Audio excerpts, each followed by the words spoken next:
Hello, it's Jim Enright, the Chapel Hill real estate and mortgage source for chapelboro.com. Today I have a great interview with you, and our interviews are always designed to give you expert information on buying a house, selling a house, or financing, so that you have no fluff information you can use today.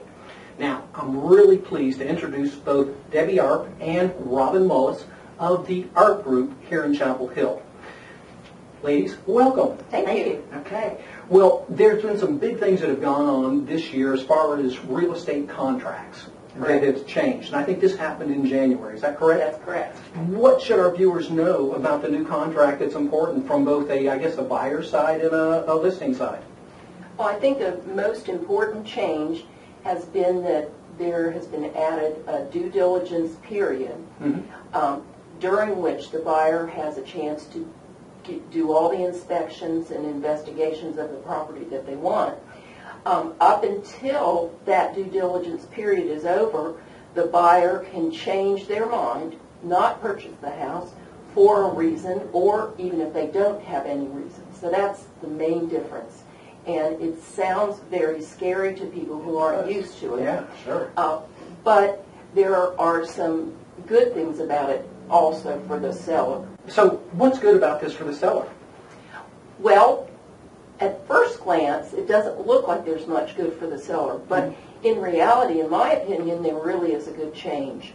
In the past, the people that made the offer would offer earnest money, which would be held in a trust account. Okay. Now, there is a fee that's called a due diligence fee that goes directly to the seller, and it's to help compensate the seller for the time that the house may be off the market. All right. And also, if that buyer chooses not to buy it, that seller retains the due diligence fee, which allows them to get some money even if they're not able to get the house closed, and that was not possible before. So if they, all right, so what I'm hearing then, the benefit to the seller is if the deal falls through or whatever, they're going to get some type of money.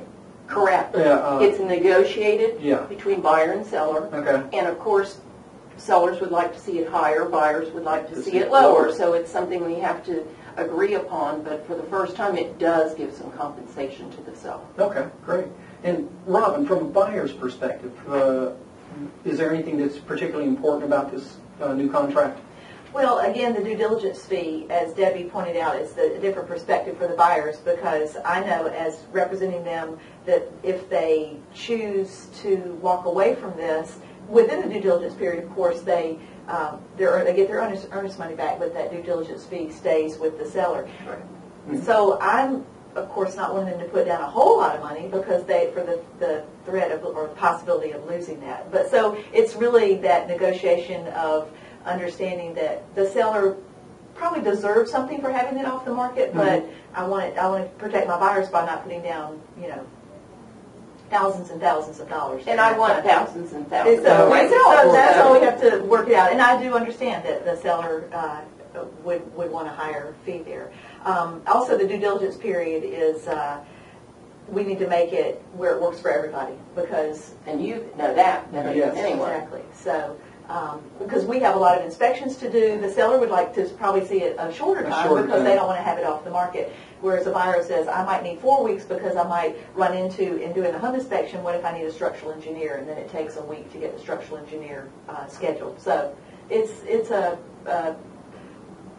delicate dance, exactly, to figure out, to make everybody happy. Right. I agree totally with you. The due diligence date is so critical because there's so many things that you don't control and me or any lender doesn't control. Right. For example, it could be a inspection. The appraisal could be done in 7 days. The underwriter might look at it and say, gosh, I don't like this. Let me get an inspection, a structural engineer, or anything else that could open up an entire can of worms and delay things further and further. So there's all sorts of factors that can't be controlled by either the lender or their agents or the real estate agents. Right. So probably 4 weeks, I would say, would be the minimum And I mean, what do you think on the due I diligence? think since we've only been doing this from January, we don't have a great wealth of information about it, but it seems to be 4 to 6 weeks, not much over that. Right. Right. Would you agree? And Yeah. 6 weeks should be plenty. It's Oh, negotiated. definitely. Yeah, right. yeah. And I had one recently. It was 2 weeks because the seller said that's what they wanted. So we said, okay, we're going to get it done.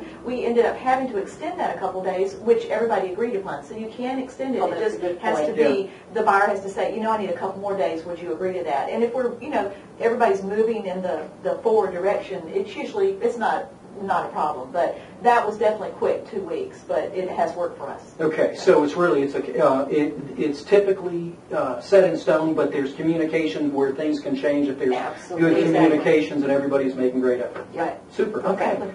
Debbie, Robin, thank you Thank so you. much. Thank you. Now, if our viewers would like to reach you, what is the best way for them to ask you additional questions or get in contact with you? Okay. Well, since so many people are on the internet, it's www.thearpgroup.com. That's TheArpgroup.com. Perfect. And just in case, I'll put it down here somewhere also. Okay. All right. Well, I hope you found this really interesting. And if you have, please pass this on to all your family, friends, coworkers. Tweet it, blog it, Facebook it. And whatever you do, tell everybody about chapelborough.com. This is Jim Enright, the mortgage strategist, saying, see you soon. Bye.